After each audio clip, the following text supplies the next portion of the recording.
Jadi tentu di sini teman-teman kalau bicara masalah musibah ada dua hal ya yang harus digarisbawahi, ada dua definisi lah ya supaya mudah. Ada musibah dan ada bencana, beda ya. Kalau dalam bahasa Indonesia pun beda. Kalau musibah teman-teman larinya kepada individual, kayak kita sakit, kehilangan barang, apalah, sumpek, sedih segala macam, kehilangan kerabat yang kita cintai, ini namanya musibah. Dan semua orang akan ditimpa musibah ini, ya, beriman atau kafir. Kalau bencana, sifatnya datang merata, semua orang kena. Kayak tsunami, banjir, gempa, apa, segala macam. Kalau yang pertama, pasti kena. Beriman pun kita kena. Kalau orang beriman tujuannya untuk membersihkan dosanya kalau masih ada atau mendirikan derajatnya di surga. Jadi kadang-kadang di surga teman-teman ada derajat, kita nggak bisa jangkau kecuali 100 tahun sholat malam, 100 tahun bakti sama orang tua, 100 tahun sedekah. Tapi umur kita cuma 70. Itu pun yang kita pakai ibadah mungkin cuma 50 tahun. Tapi Allah mau kita jangkau tingkatan itu. Gimana caranya? Allah coba dengan 10 tahun penyakit. Allah coba dengan kegagalan beberapa kali usaha. Allah coba dalam masalah, apalah cobaan di anak, cobaan di pasangan, cobaan segala macam. Nah, ini untuk menjangkau derajat itu. Kalau orang-orang kafir atau orang fasik dengan cobaan dia, musibah individu ini, supaya dia sadar kalau dia salah dan dia kembali ke jalan Tuhannya. Kemudian kalau bencana tidak akan terjadi kecuali memang faktornya dosa. Nggak ada yang lain. Nggak ada yang lain. Teman-teman bisa lihat dalam surah Hud. Kalau saya tidak, ya surah Hud ini surah nomor 11 ayat 117. Ayat 117. A'udzu billahi minasyaitonir rajim. Wa ma kana rabbuka liyuhlikal qura bidzulmin wa ahluha muslihun. Bisa dibuka kalau punya program Quran, buka surah Hud, surah nomor 11 ayatnya 117 ya. Coba dilihat ayat itu, saya bacakan dulu ya. A'udzu billahi minasyaitonir rajim. Wa ma kana rabbuka liyuhlikal qura bidzulmin wa ahluha muslihun.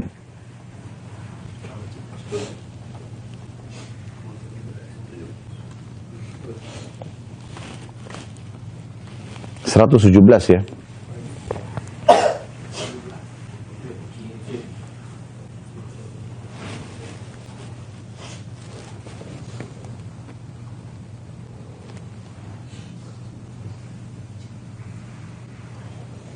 Sudah dilihat? Ya, terjemahnya sudah bisa baca ya. Dan Tuhanmu tidak akan membinasakan satu negeri sementara penduduknya berbuat kebaikan. Kata para ulama, ini adalah dalil yang sangat jelas tentang masalah tidak akan pernah satu negeri itu dibinasakan sama Allah sementara memang penduduknya berbuat kebaikan. Tidak mungkin ya. Kemudian ada lagi di dalam surah Al-Qasas ya. Saya coba lihat dulu.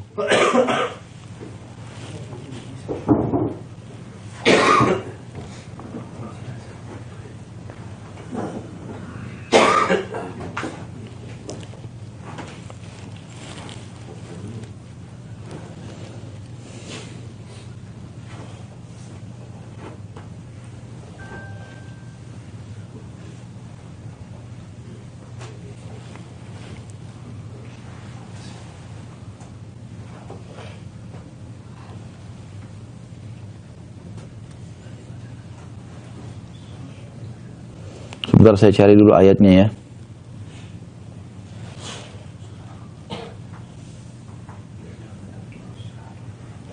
Ayat surah Al-Qasas ayat 59.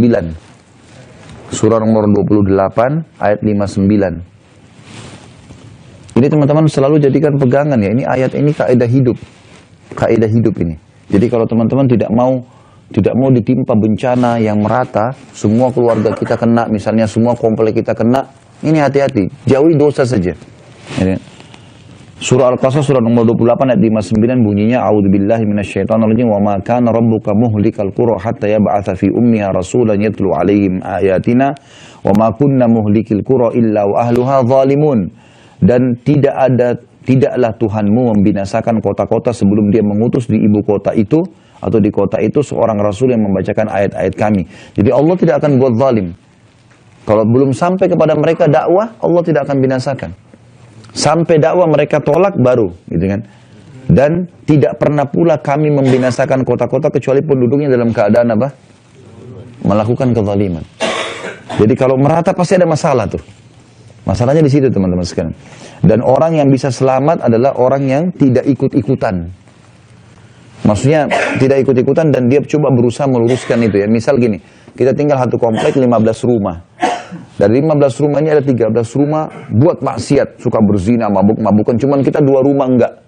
Kita sudah luruskan nih, jangan, nggak boleh lapor di RT segala macam gitu kan. Kita mau pindah nggak mungkin, tapi kita sudah luruskan. Nanti kalau terjadi perampokan, terjadi apalah konslet listrik, mereka kena, kita enggak.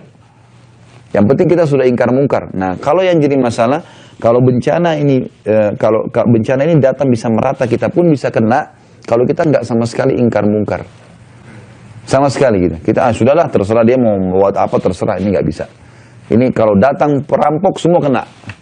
Sampai pernah Ummu Salamah radhiyallahu anha istri Nabi SAW berkata, ya Rasulullah, anuhliku wa fina salihun.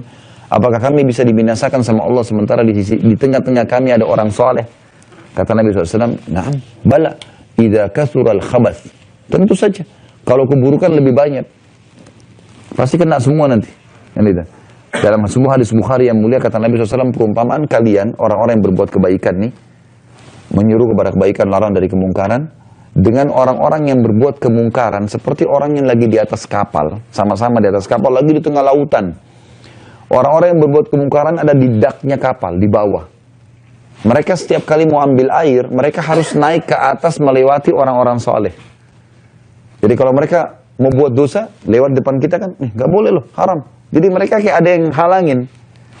Maka kata Nabi SAW, orang-orang yang berbuat dosa ini lalu berkata satu sama yang lain, bagaimana kalau kapal kita jebolin aja? Dari bawah kita buat lubang, supaya nggak usah naik ke atas ambil air. Ambil aja air dari sini. Kata Nabi SAW, kalau kalian biarkan mereka melubang kapal, maka kalian akan tenggelam semuanya. Seperti itu. Itu contoh dari Nabi SAW supaya mudah difahami. Maka hati-hati teman-teman. Jadi kalau cobaan individu pasti datang. Sabar. Allah SWT lagi menguji. Dan sabar artinya menerima keputusan Allah. Ya. Kemudian ikhtiar cari jalan keluar. Misal kita bangun tidur pagi flu. Oh ya Allah lagi coba saya. Kemudian ikhtiar. Minum obat segala macam. Itu sabar namanya. Sabar bukan alus dada duduk manis ya. Sama sekali.